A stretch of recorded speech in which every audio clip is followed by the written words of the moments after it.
Hi guys, hey, welcome back to the channel. And if it's your first time here, welcome to the channel for the first time. My name is Chris, and if you're new here, I am trying this new thing starting last month where I go over every book I've read, every album I've listened to, and every movie or TV show I watched at the end of every month as a challenge to myself and as an attempt to be more intentional with the content that I am letting into my brain. So yeah, after every time I finish a movie or I finish a book, I kind of just think about it, think about what I just watched, how it affects me, or any thoughts that I have on it. And at the end of the month, I recap it in a nice little video. So this is my second time doing this. And yeah, I guess let's get into it. So if you see me looking down at all, it's because I'm reading my very extensive notes that I've been making the past month. And yeah, I guess we'll start with the books that I read this month. Oh, and if you're wondering where I am right now, I've been traveling for like the past 3 weeks.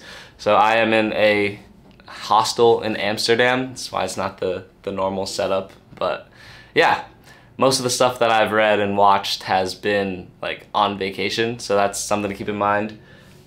Yeah, let's get into it. Okay, so the first book I read this month was Independent People by Haldor Laxness.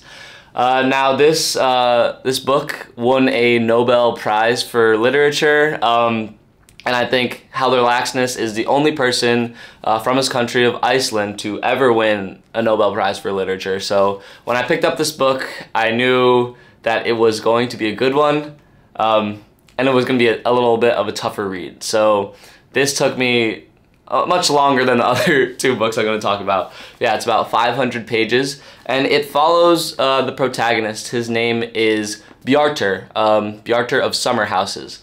And he was a slave, or like an indentured servant, for 18 years before the story picks up where he is an independent man. And he has bought his own property, and it kind of just follows his journey of independence and his experience on a farm in an Icelandic fjord.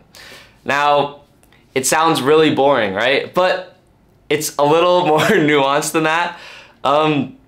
It's pretty much only about like independence and sheep, because he's a sheep farmer. And those are like it's like on every page. I think a sheep is probably mentioned on every page of this book. It sounds boring, but let me explain.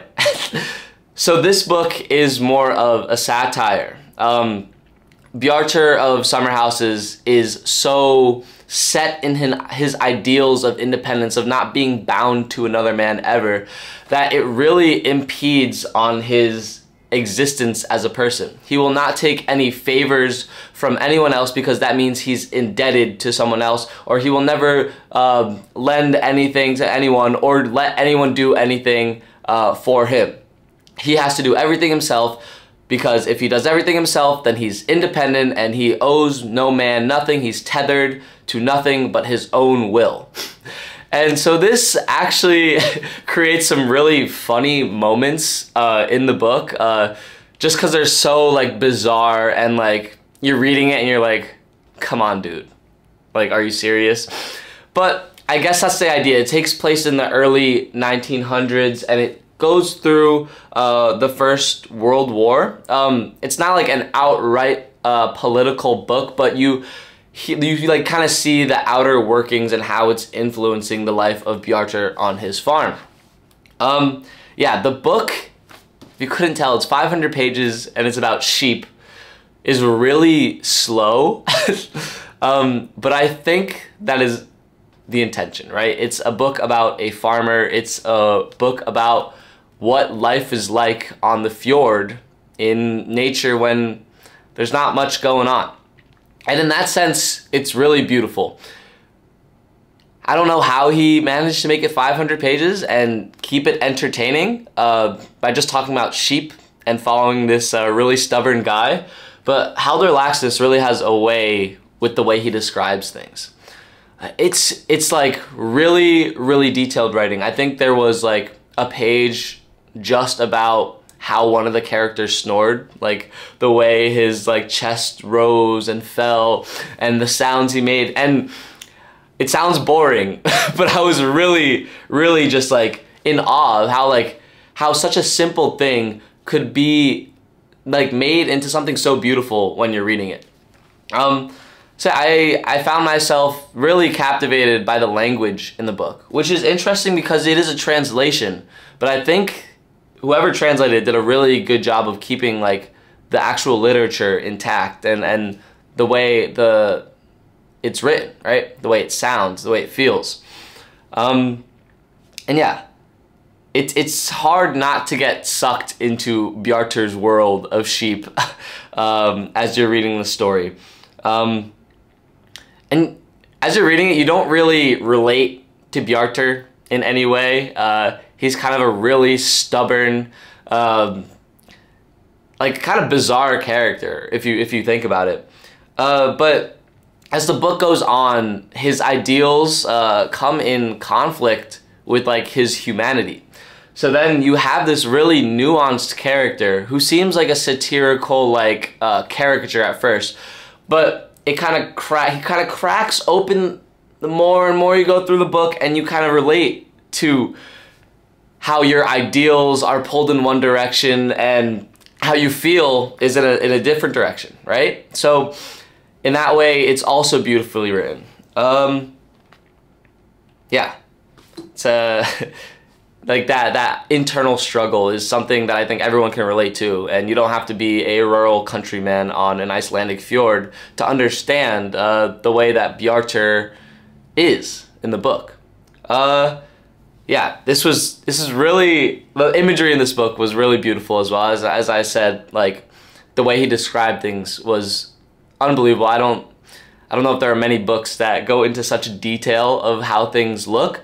And I was in Norway for like most of the time I was reading this book, so it was really easy to imagine the fjord landscapes that Laxness was describing in the book. And also there were a lot of sheep in Norway too, so it was like a perfect pairing.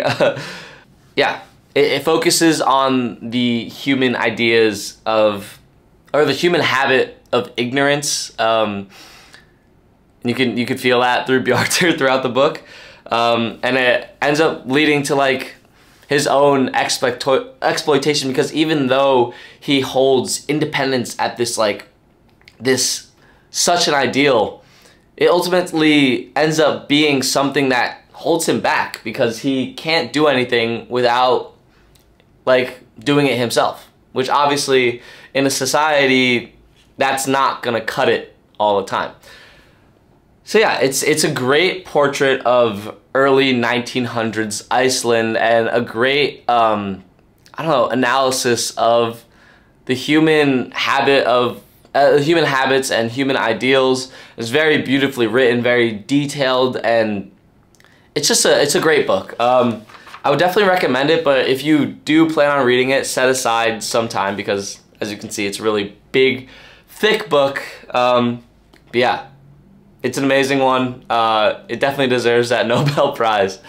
Yeah, next book that I read this month was Stories from the Tenants Downstairs. Yeah, so this was a shorter one. If you've been following, you know that the past 3 books that I've read now have been really mentally challenging pieces, so I kind of wanted a simpler book. And as I was reading about this on the back when I found it in the bookstore, it seemed like a more chill read. And even, it is a chill read, but even though it is still very nuanced in the way it's written out.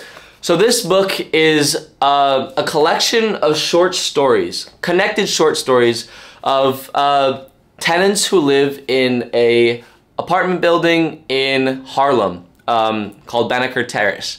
And all of their stories are kind of intertwined with one another, but they're their own separate analyses of different characters. So at Banneker Terrace, there's a problem, right, happening in New York, where the rent is being increased, and the tenants are being forced and evicted out of their houses that they've been living in because of gentrification. So obviously this is a really heavy topic, but the author Sadiq Fofana really he really ties it to humanity through these characters. And even though each story is maybe like 50 pages each, I mean, it's not a long book. It follows 8 different characters. You really feel connected to these characters, and he really fully fledges them out in the way they speak, because each story is told from the perspective of a different tenant. So he's really able to humanize them and make you care about what you're reading. Especially there was this one story about Najee Bailey. It's written, Najee's one of the characters. It's written in like a letter, in a letter format. And I'm not gonna spoil anything, but yeah, he's like a kid from Harlem. He's not the brightest guy, so it's like, it's not like it's well written, but it's like not like grammatically correct, right? Because it's in his perspective. But you really feel for that character, because you kind of feel like you're actually reading a note from a kid growing up in Harlem. And the way that Sadiq Fofana is able to switch perspectives 8 times throughout this book and still make every single character feel authentic and genuine is really impressive. You really get sucked into this world because they are connected, because they live in the same place. So there are some recurring characters, but it's not like you get the full story from everyone until you get to their specific part in the book. Yeah, it's a really vivid and intricate world, despite being a shorter, like a collection of short stories. Each character is rich and is really their own experience, like when you're reading this book. Yeah. Oh, the one thing I will say also, there is a lot of New York slang, so I'm from New York, so I kind of picked up on it, but it may be harder for people not native, but I'm sure you can get through it. Yeah, really well written, a really quick read too, but it deals with heavy topics in a really digestible way. Yeah, really recommend this one. All right, next book. I read 3 this month, so I read 3 this month. This is the last one. This is Things Fall Apart by, hopefully I don't butcher this, Chinua Achebe. Okay, so I picked up this book because as I was going through the bookstore, I read the back and I recognized the name of the main character, Okonkwo. And I realized that in 8th grade, we read an excerpt in my world history class from this book. I was like, oh, maybe I should like read the full thing. And I mean, on the back, it like has a lot of, it's like been given a lot of flowers, like claimed as like the most important piece of African literature. So, I mean, I picked it up and I read it this month and it did not disappoint. Yeah, so this book, it's really upsetting, but this book follows mainly our protagonist Okonkwo, who is in an Igbo tribe in Nigeria in the late 1800s. And if you know about the history during then, that's a colonial, that's the period when Europe was colonizing sub-Saharan Africa. So you kind of, the tone is kind of set, even though it doesn't start off with the colonial stuff. The tone is set in the beginning, and you know you're getting set up for a real big gut punch. So the first half of this book is it really just is talking about, there's no like plot driven, there's not really a heavy plot that you're following, but it kind of just paints this beautiful picture of the clan that Okonkwo is in. Let me see. I'm forgetting how to pronounce it now. I think it's the Umuofia clan. And you kind of just get a lot of information about their culture and their customs and what kind of goes through the thought process of someone who lives in that Igbo village. And you get this really, really rich picture of their society and how obviously it's different, but it makes sense and functions as its own society as it did. Yeah, you really fall in love with this culture. Even though Okonkwo isn't the best character, he's kind of abusive and kind of I don't know, not too forward thinking in like his views, especially in women. Like he's a pretty abusive and like doesn't treat women in the highest regard. But you kind of feel for him because you know what's about to happen. Obviously, we're all familiar with the colonization and the destruction of African culture once Europeans came down. So it's really hard not to get really emotional when reading this book. Just absolutely frustrated, honestly. Kind of reminded me of some feelings I was having when I was reading the story of Hawaii. That same idea of coming from a foreign land and erasing centuries of culture and history as an outsider. So in that regard, I think it's definitely an important book. But be ready to be like pissed off when you're reading it. Yeah, it's also, yeah, it's a pretty easy read. It's pretty well written where you can just get captivated in the world of this, of the Umuofia clan. And it's easy, but it's frustrating. Yeah, so those are the 3 books I read this month. I've been on vacation, so I've definitely had a lot of time to read, which has been really nice. So yeah, I'll talk about the movies I watched this month. Let me see how many. There were 1, 2, 3, 4, 5, 6, 7, 8. Okay, I watched 7 movies this month and 1 like limited series, I guess, like a TV show. So I'll talk about those. So at the beginning of this month, I got my wisdom teeth out. So I was kind of just like bound to the couch. So I watched a lot of movies there, which is why there's so many this month. But the first one I decided to watch, I was scrolling through HBO, or I was looking on HBO Max, and I saw 2001: A Space Odyssey. And obviously everyone knows this movie. It is regarded as like one of the best of all time, a classic, and kind of like one of the films that changed like the movie industry forever. So I was like, okay, I've never watched it. I want to see what the hype is about. And as I was watching it, I saw what the hype was about. Obviously, this is an amazing movie, and I'll talk about the visual aspect of it first. Yeah, so this movie, I took a film class at UCLA, and we watched a lot of silent films. And as I was watching 2001, I felt like I was watching an older style of movie. In the sense that it was really just driven by the visuals. And by the score, the music that was used. It didn't really rely on dialogue or like dialogue to drive the plot. You kind of just watch, absorb, and think for about 2.5 hours. And it's not like you get a lot of those types of movies now. So as I was watching, I was like, this is already a different experience, different cinematic experience than what I'm used to. And yeah, this movie was made in 1968, which is like almost unbelievable to me, because that's like over 50 years ago. And it looks like it could have come out in like the past 10 years.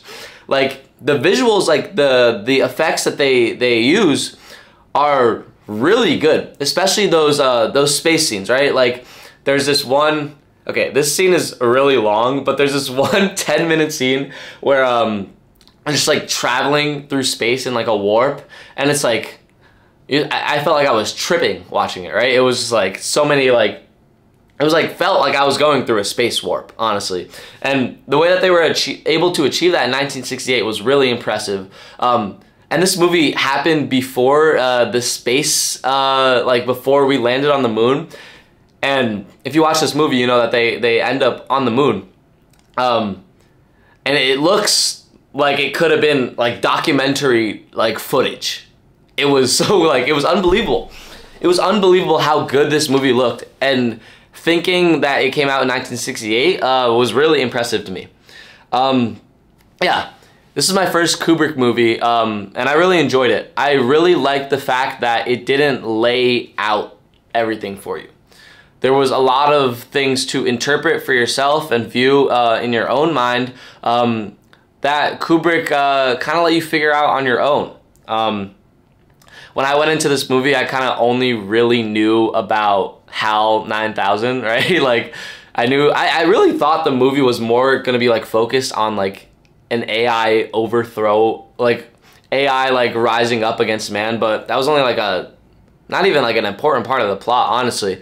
So I was surprised in that aspect. But the story is really like, it's really nuanced. I don't want to spoil anything, but there's a lot to interpret, especially towards the end. I feel like at the end it kind of gets a little messy, but I think that's the point. I think this is a film about evolution and just following humanity throughout time. So it was kind of dealing with the future evolution of humanity. So obviously that's messy because we don't know what that looks like, and it probably will be a messy thing.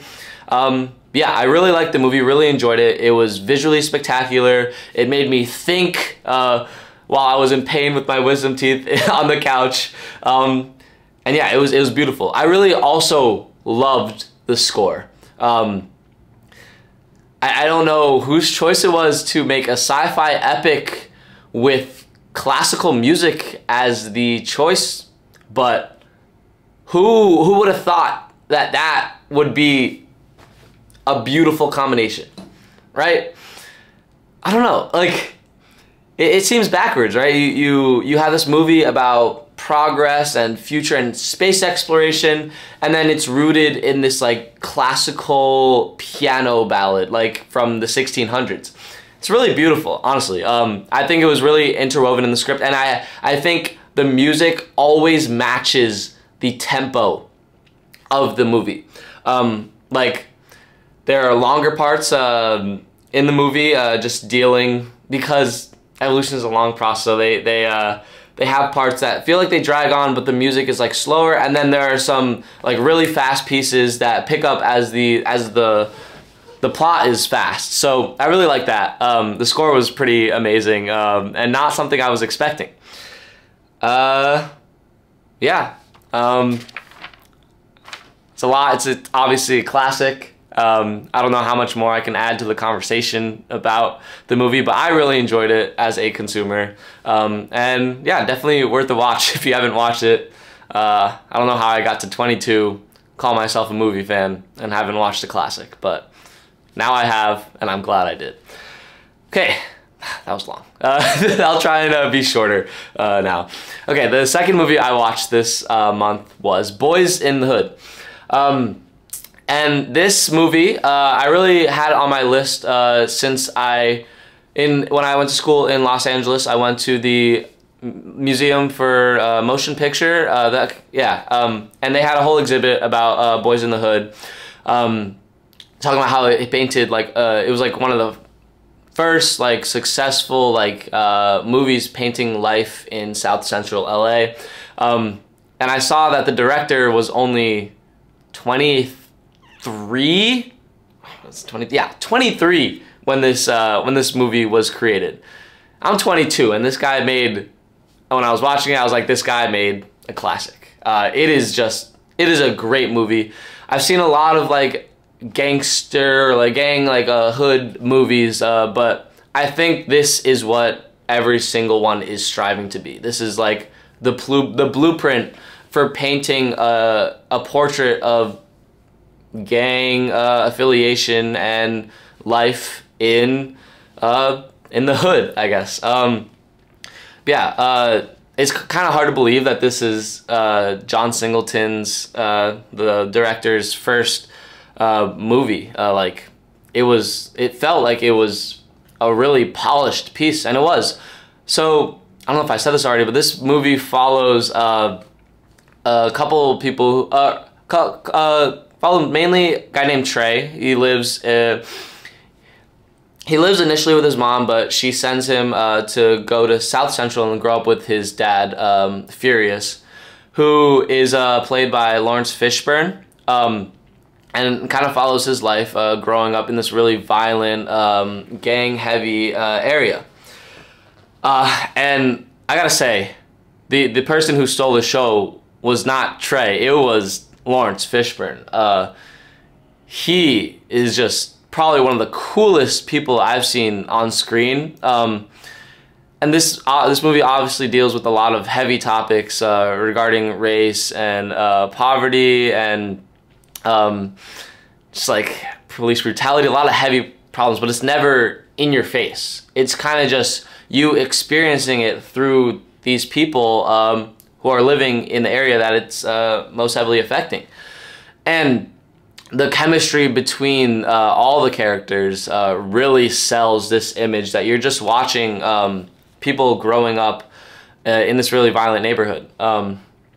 And you really start to feel for the characters as you're watching it. It's a beautiful movie. Ice Cube acts his heart out in this one. I really liked him there, but I think, again, yeah, Lawrence Fishburne was the star of this one for me. Yeah, this is the blueprint for gang movies, as I said. Not even gang movies, just like hood movies. Yeah. Next movie I watched this month was Baby Driver, and going into this, I've always heard like really big like praise for this movie. Like they're saying, oh, like I've heard like it's a classic, like it's a really good movie. And as I was watching, I was like enjoying it. It was a fun movie, but I didn't think it was all that great. It follows this our main character, Baby, who's a escape driver for like a criminal group. And he's like really obsessed with music, which is like his thing. He always like has a headphone in, and the movie does this thing a lot where it's like I forget, there's a term for it, but he's listening to music, but then it becomes like something that happens in the outside world, and that aspect was pretty cool. But I don't know, it just felt like a fun action movie. It followed a lot of cliches and tropes about like speed chases, but obviously the movie's about getaway driving, so that's to be expected. I don't think it was supposed to be like a masterpiece, but I had really high expectations because people regard it as that. It wasn't a bad movie, but I wouldn't say it was life-changing.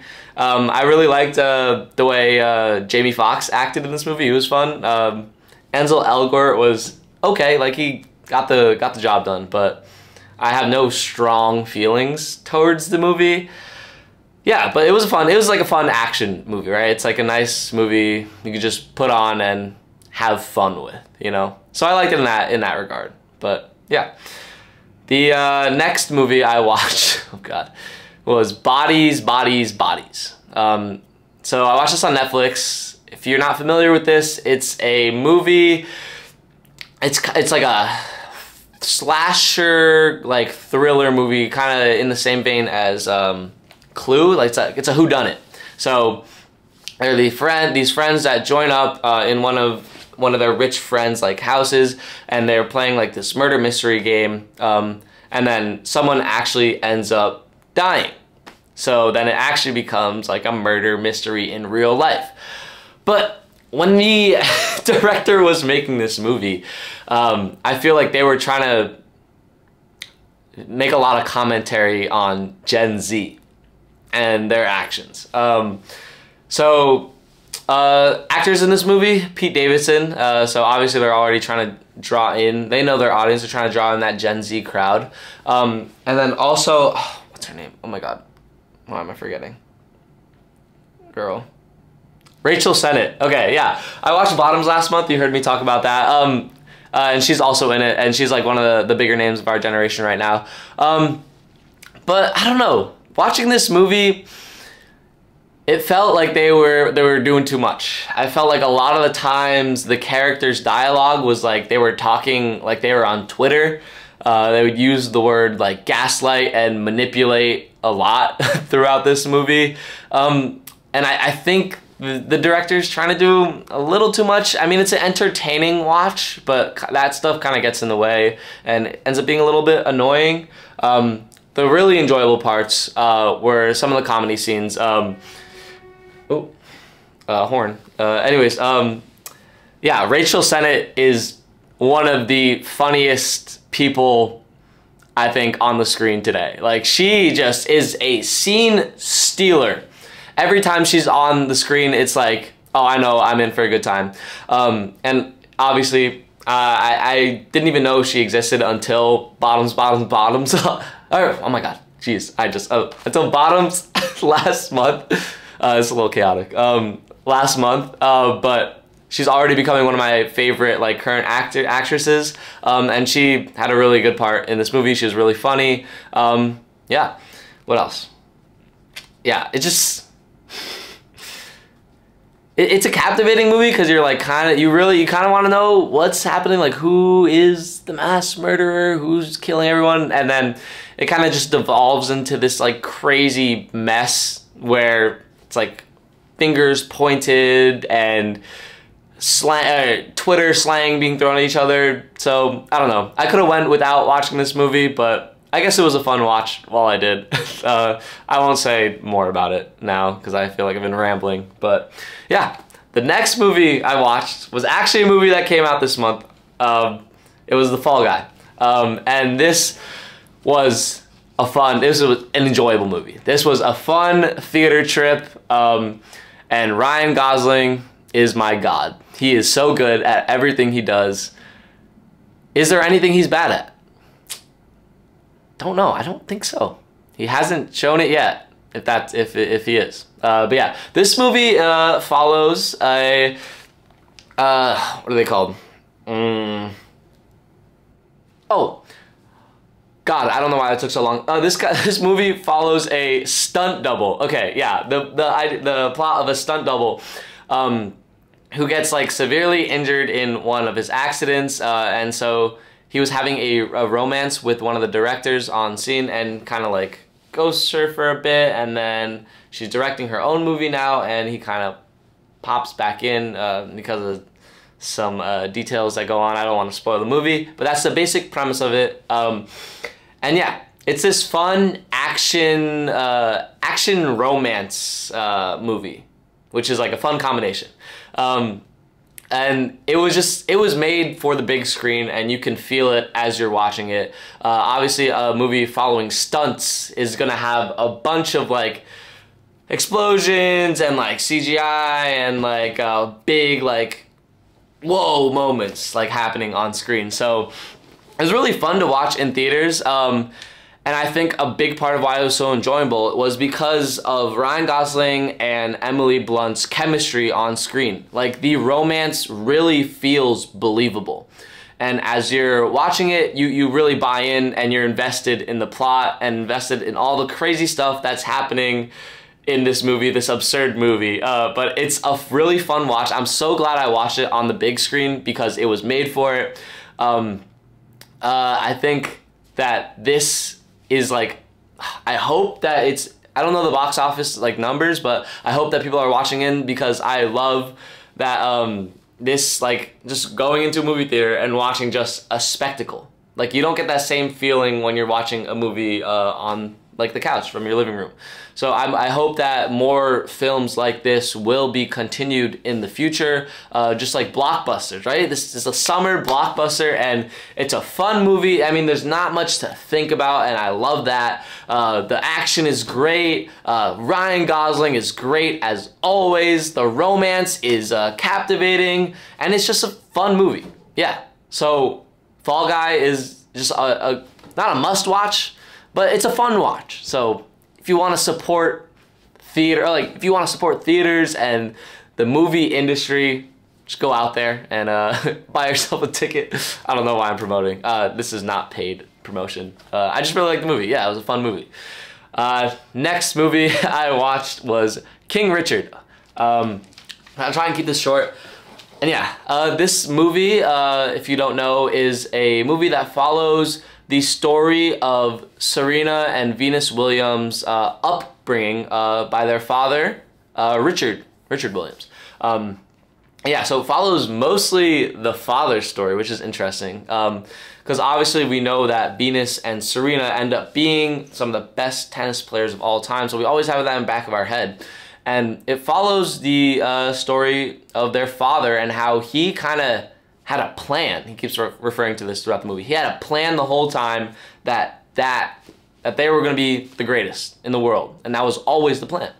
And you're watching this, and I was watching this with my sister and my mom, and the whole time we were like, is this real? Like, there's no way, they must have spiced this up for the movie, right? And we're watching it, and it turns out that everything that happened in this movie was a true fact, and everything happened as it was told. And we were just blown away. Like, it was really captivating in that sense, because we know this is real life. And we're watching this movie, and it's like, wow, this is really impressive that this is real life. And the King Richard, like Richard Williams, is played by Will Smith in this movie, and he is so good in this movie. He is just like, oh my God. So the character of Richard Williams himself is like sometimes really frustrating.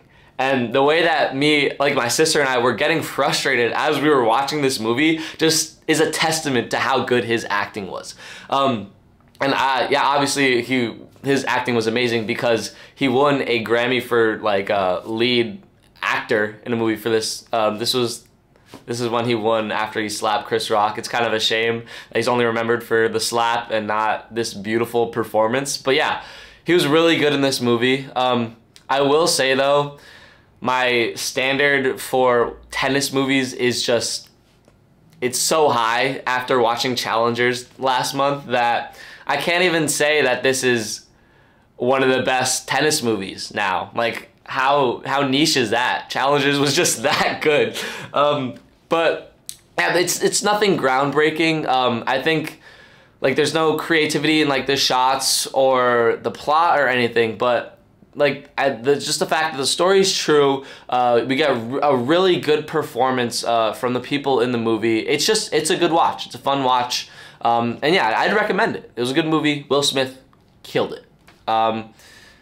Yeah, sorry, I'm trying to keep this short. The last movie I watched this month was Past Lives. This is an A24 film.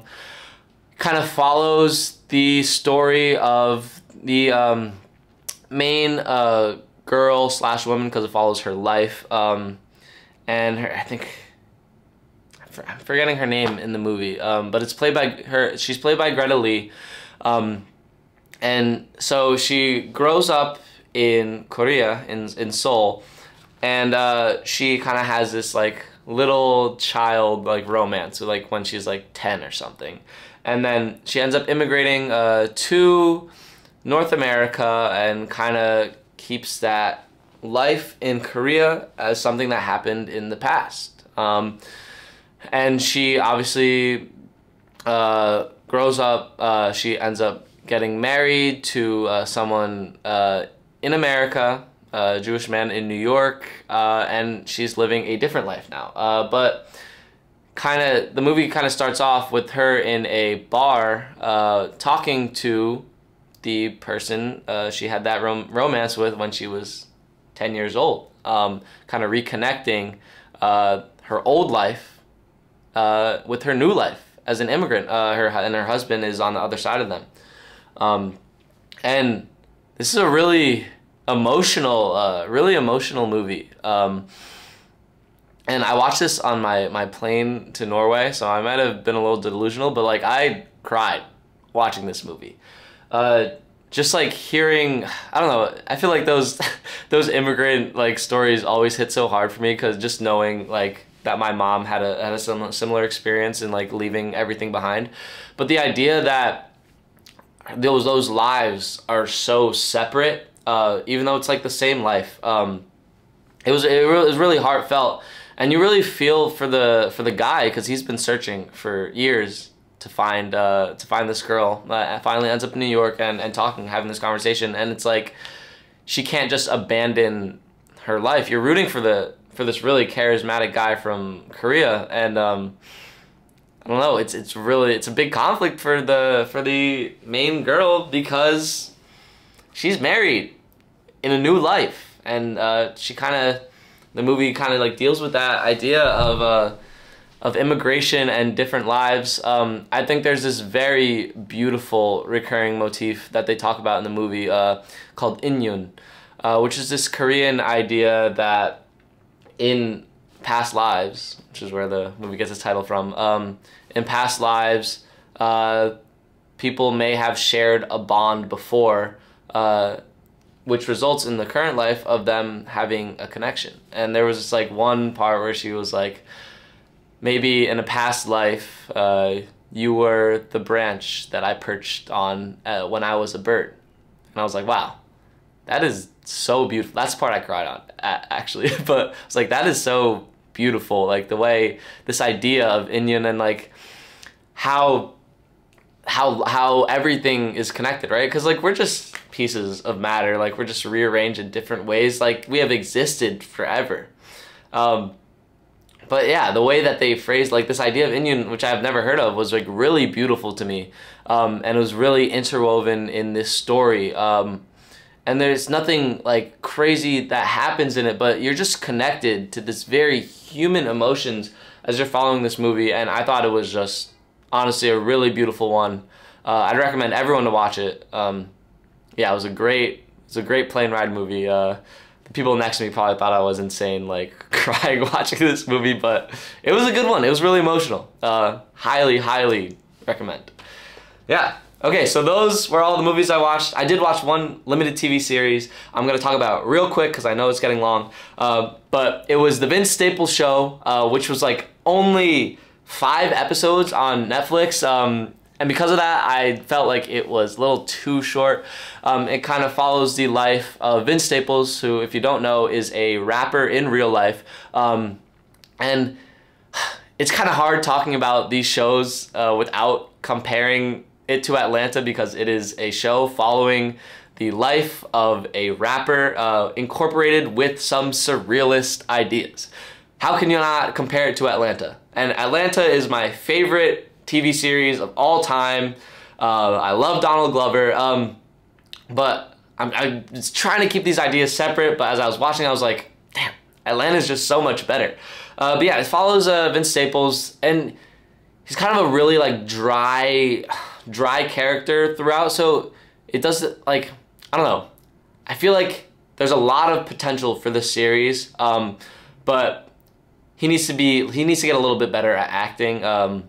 His performance doesn't always hit for me the entire time. It's like kind of easy to like fall out of like not being fully captivated with what I was watching. But yeah, it wasn't bad. It was obviously only five episodes, and I felt like it really started picking up in the 4th and 5th episode, and then it ended, and I was like, really? It was just getting good. So hopefully, hopefully it ends up getting picked up again and continued, because I think there's a lot of potential for this to be a good show, but it wasn't must-watch TV for me. But yeah, Atlanta's so good, sorry. Alright, so let's talk about the music I listen to. But first, I'm gonna send you back to home because I'm gonna talk about the vinyls that I listened to this month. So boom. What's up? Hopefully you're having a good time in Norway right now. But yeah, this is before we left.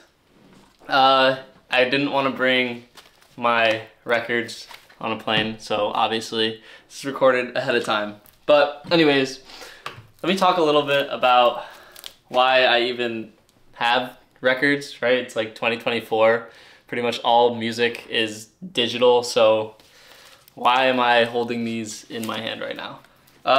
So basically, my parents already had this record player, so this has always been sitting here. And then recently, about 2 years ago, in my town, a record store opened, and it's not like a traditional record store. It was made in conjunction with a was it like a music studio. So the way this record store works is that every single vinyl or record or CD that is in the shop has been donated from someone who had already owned it. So when you walk in there, you're not seeing like the new pressings of like Taylor Swift or like Olivia Rodrigo. You're getting all of these like old, used, and worn CDs. And because of that, everything in the store is pretty much under $10.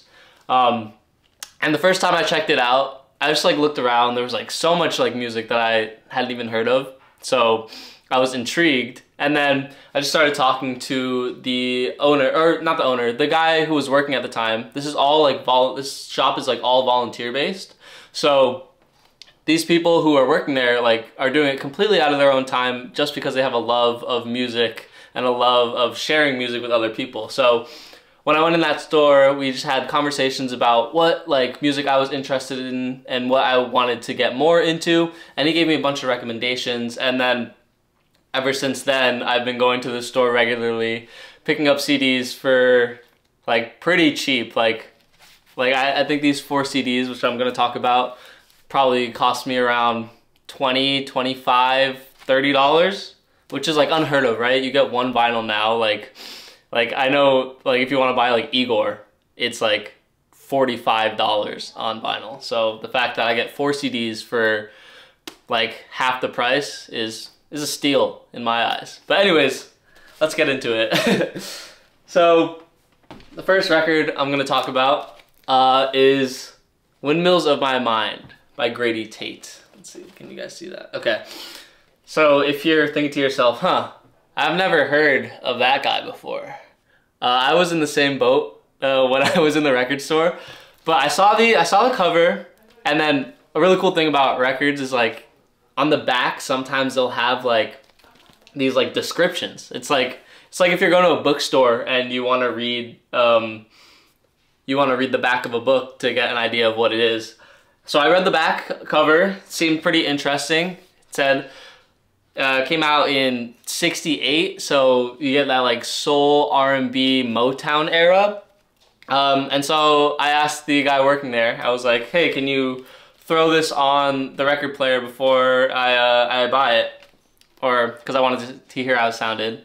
And then he played the first like 2 or 3 songs, and I was like, okay, I think I'm interested. So I saved it for home.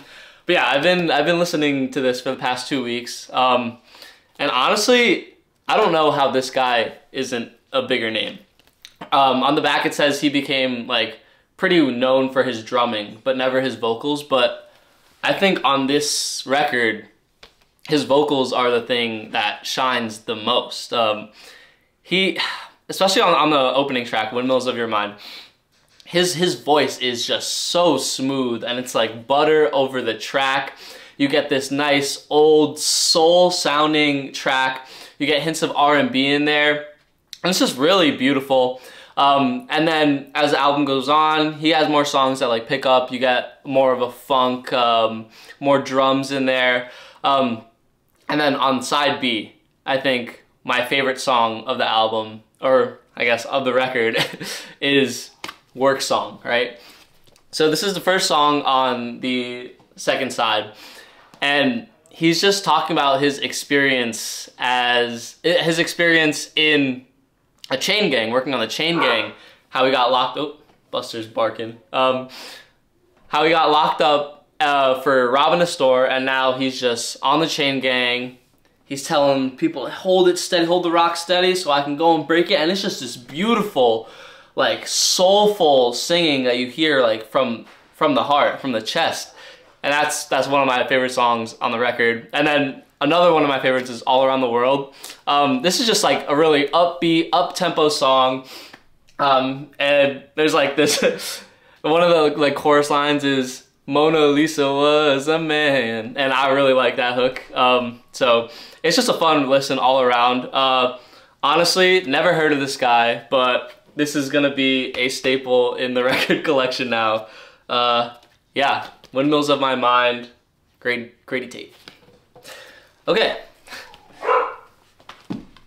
The next record that I picked up is Dobie Gray's Drift Away. So some of you guys might have heard of Dobie Gray, especially the title track, Drift Away. It's a classic. If you haven't heard it, you probably have. There's like been a bunch of covers on it. So even like me like playing it for the first time, I was like, oh, I know this song and I can sing along to it already. But the record itself is so much deeper than that first track. It's just a really fun soul, kind of poppy, but also elements of funk and R&B in there. This came out in '73, I believe. And yeah, I've been listening to it a lot. There are some deep cuts on here. There's this one song, what is it? Which song was it? Eddie's song is a really good one, and then Lay Back. Okay, these are two like ballads, right? They're like longer, drawn out songs where he just lets his voice shine, and it's really fun. It's a good listen. There are also some songs that don't quite hit. Like there's this one song, I'm referring to Kato Queen. It's like a banjo is playing and he's like, it's more this like upbeat funk, but it doesn't really hit its marks. But for the most part, the tracks are really good, especially that title track. Drift Away is just a classic. Makes me feel like I am in a car, driving down on the open road, wind blowing through my hair, ain't a worry in the world. And there are a couple songs like that on the album, but that is just the peak of the album, like honestly. But it's a really good one overall. It's worth a full listen through.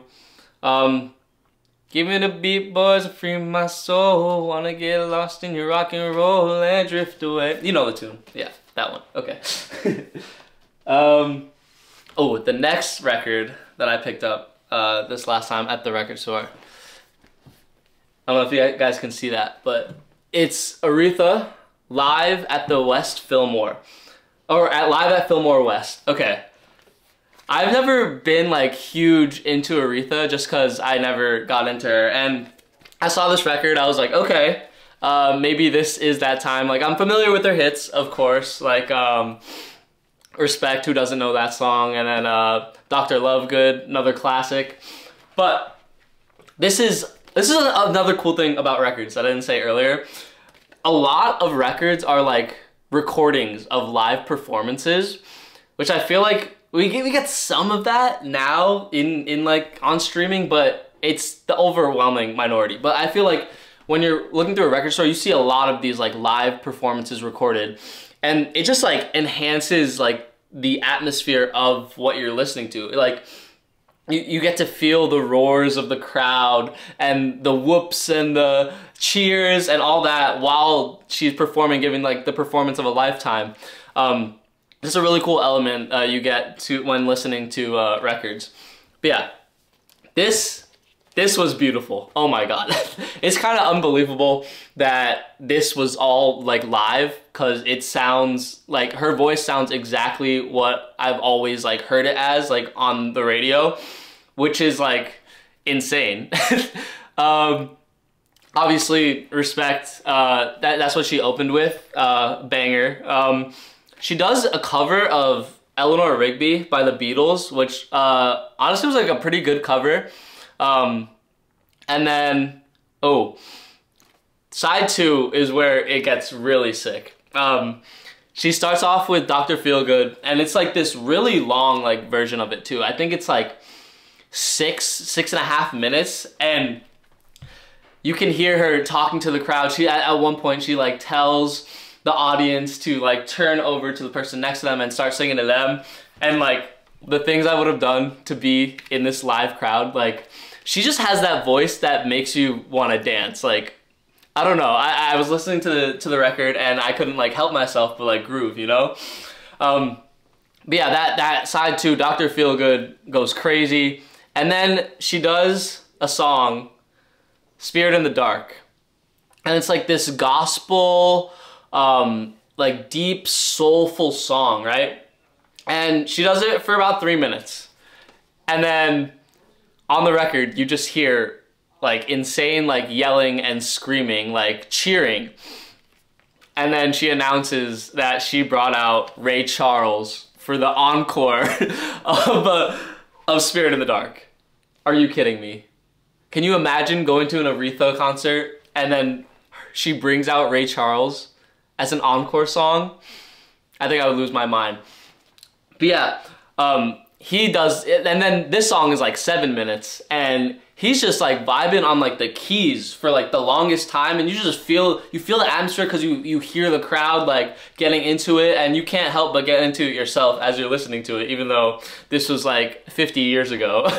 But yeah, there were a lot of times. Oh, another cool thing about records is like when I was listening like to the record, I would turn, and inside it tells you exactly like who's playing like what instrument, and I was like there were parts where there were these synths, or I guess it was like electronic keys back then, and, you know, and I was like, oh, this is really good, and then I open it and half of them are keys by Aretha, so she was singing at the same time as she was playing, and it sounds amazing on the track.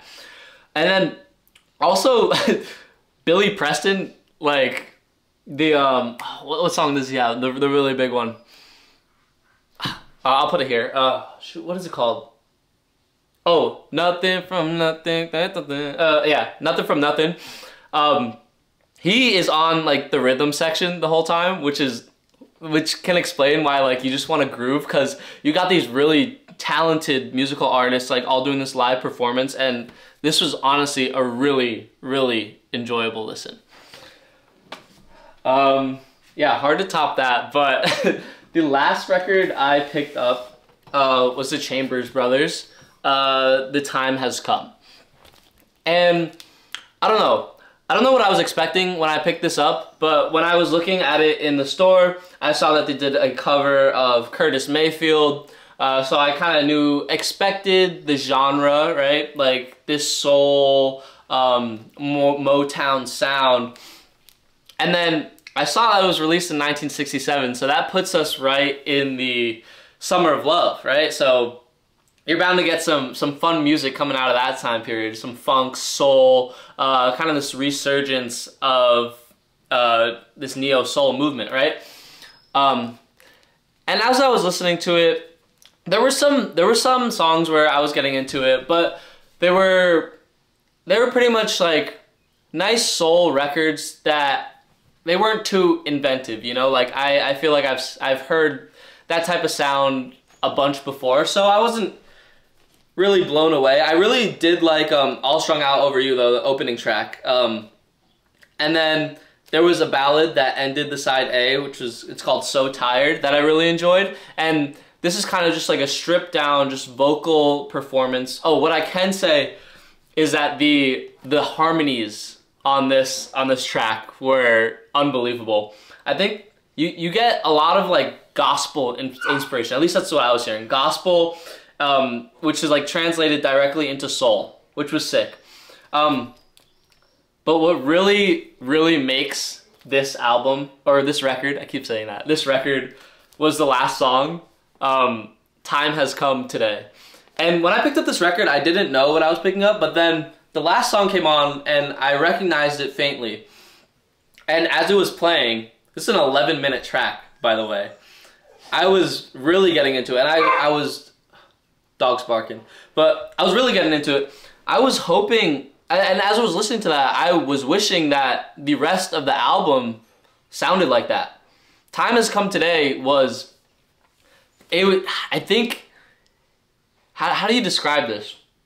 It's like a psychedelic rock, funk, soul track. It's like this mishmash of all these genres, which makes sense because it was Summer of Love, so you get that psychedelic hit. But I don't know, there was this beat that would like slow down and speed up over the track.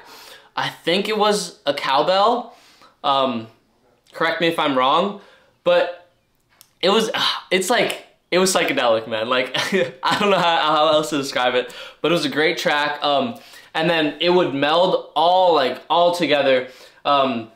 It would flow right into these like sick guitar riffs, and then I think the people singing on was Willie Chambers.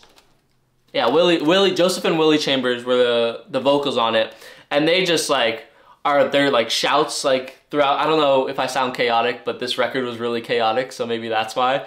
But over throughout the track, they're yelling like, "Hey, hey, the time has come!" Like, and like that's like repeated throughout the 11 minutes, and it sounds a little weird, but it is very weird. But if you haven't heard this track, play it. You'll see what I'm talking about. But yeah, those were the 4 records that I spent like the first 2.5 weeks of May with. Honestly, really good selection. And yeah, I guess I'll give it back to future me in Norway. See ya.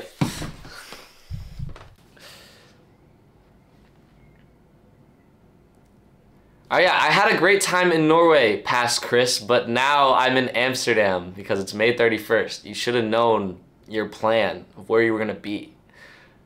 But yeah, hopefully you had a good time recording that. I don't know, okay. So now we're back in Amsterdam.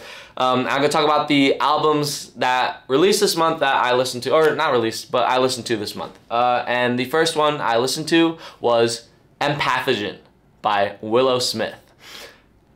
Oh my god. What the heck? Okay, so for a little context, I really started getting into Willow when I saw her at Camp Flogna last year.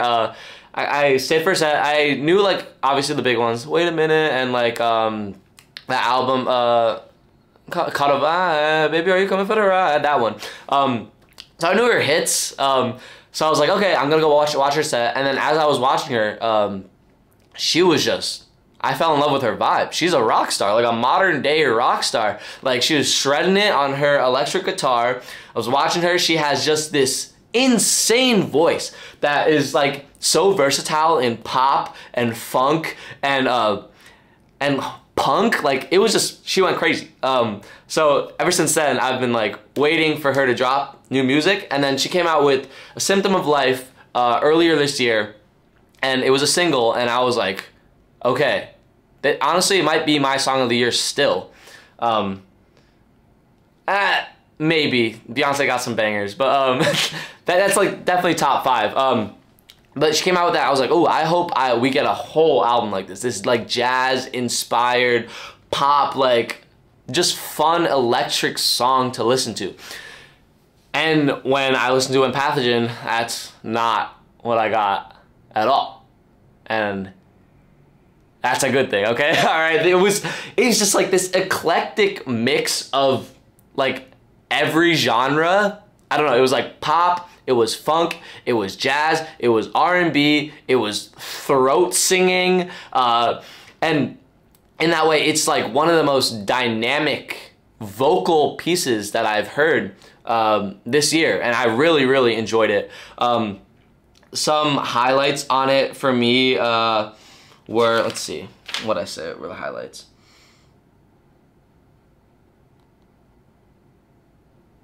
No, I guess I didn't write them down, but things that come to mind are Symptom of Life, False Self, Big Feelings I really liked. Dang, I wish I wrote these down.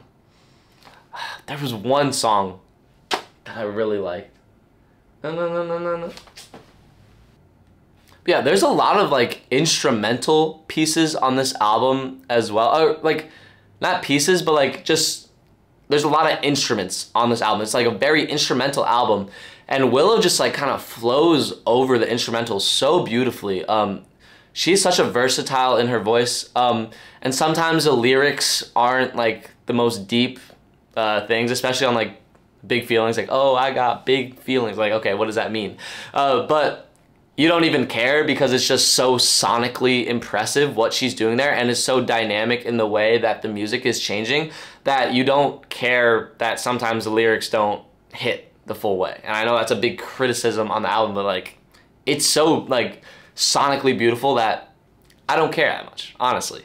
Yeah, I'm really excited. I'm gonna see her when she opens for Childish Gambino in August. Speaking of, the next album I listened to this month was Atavista by Childish Gambino. And this is a redux, or a revamped, reworked album of 3/15/20, which came out March 15th, 2020, if you couldn't tell. And when that came out, originally, I'm a big Childish Gambino fan. I listened to it, but all the tracks were like just numbers, so it was kind of hard to stick with the tracks. I don't know if that is stupid, but like for me personally, I didn't have a lot on repeat, except Algorithm, because that was only named track. So I listened to that one. But yeah, this album, Donald Glover, like I was saying earlier, was raving about Atlanta. I'm gonna rave about Atavista now. He's just one of the greats. Is there anything he's not good at? He's like Ryan Gosling, but for producing, acting, singing, songwriting, directing. Like, is there anything this man can't do? I still think the answer is no. He can do everything. Okay, but this album I think is his most full-fledged project yet. But Awaken My Love is still my favorite Childish Gambino album, but I really liked the production on this one.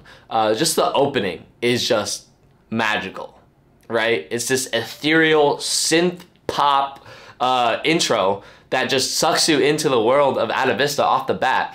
And as you're listening throughout the album, you get a whole mix of different vibes and feelings on the tracks that I think Childish Gambino was able to weave really beautifully together. We got some bangers. I really liked Littlefoot Bigfoot, and I really liked Psilocybin, which is just like this funny story like that you're listening to, and then randomly 21 Savage comes on in the end and like has some hilarious delivery lines, and then it's just a good album. Yeah, Algorithm is a really fun song, and just like kind of that hypnotic, robotic verse is something different from anything else on the album. That's directly contrasted with like these really high, like poppy, like vocals, which is like a cool mix. Just like the album itself is a cool mix of different sounds, and it is just a fun listen to the whole way around. I'm so happy that he's not, that he isn't done with music like everyone thought he was for like 4 years. Yeah, the GOAT is back. He's making music again, and I'm so excited. I already bought my tickets to see the world tour in August in New York. So yeah, Atavista on repeat this month. Loved it. Yeah, the next album I listened to this month was Calico by Ryan Beatty.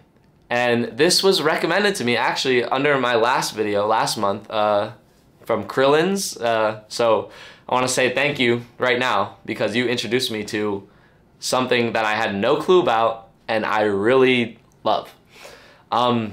So this, I've never heard of this guy, Ryan Beatty, but I guess he's smaller.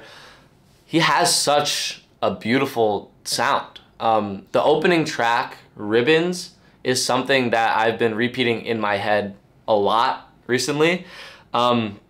And his vocals are just so mesmerizing. It's like kind of this airy, dreamy, soft, low-key voice that kind of gives me these feelings of a Steve Lacy, of a Omar Apollo, if I dare say it, Frank Ocean. Yeah. He has some really ethereal tracks, and I really love that low-key vibe when I'm listening. And obviously, the similarity I saw between him and Frank was just the lyricism. It's just beautifully written songs, and you can tell this guy is songwriter first, but then he sings it, and he has just like this beautiful voice. I will say it's a very mellow album, so it's not always the right time for something like this. And not something I traditionally listen to unless I'm in a mood. But when I am in that mood, late night car drives or like late night at bed, can't go to sleep, kind of just want to be in your bag, this album did it for me this month. I really liked it. Thank you for the suggestions, Krillins. I actually like really owe it to you. Yeah, really love that spacey sound. And Andromeda is one of my favorite tracks on the album. it's just like Frank Ocean vibes there for sure. Yeah, it's a very cozy album. I know a lot of people describe things as like warm hugs, so I guess this kind of felt like a warm hug to me. And yeah, great for a rainy day, for a sad day, and yeah, good album, great album. Last album I listened to for the first time this month was Beatopia by beabadoobee. And surprisingly, the first time I listened to beabadoobee was at Camp Flogna, the same time I saw Willow for the first time live. And yeah, she also had that rock star vibe. Like, she was just on her like electric guitar, jamming out, and it was interesting because she has this really, really soft voice, but it complements this like hard, punky guitar so well throughout the album. And it's like not something that makes sense, but is like a no-brainer once you hear it. So I had a lot of fun listening to this album. Her voice is just like, it's kind of like a Clairo vibe, like a low-key chill sound. And yeah, I really enjoyed it. Something that I threw on. You kind of sucked into the world of Beatopia immediately with the opening track for her cult song. Oh, my camera's dying, so I'll speed this up. But yeah, I really liked Perfect Pair, obviously the biggest song on the track. And there was a song called Ripples that was honestly really hard-hitting and emotional, low-key song that I really enjoyed. And I will be listening to more beabadoobee in the future. And yeah, trying to keep it as short as I can, I guess. It's already been an hour. But yeah, that's everything that I listened to, read, and watched this month. If you've seen or consumed any of the same stuff that I did this month, let me know if our thoughts differ in any ways, or if you have anything to add to the conversation. And if you have things that you want to suggest to me, you think that I would like based on how I talk about this stuff, yeah, leave a comment about it. Yeah, I will probably see it. These don't get a lot of views. But yeah, thanks guys for listening to me ramble for an hour. I'm gonna go back out in Amsterdam and explore. See ya next time. Bye.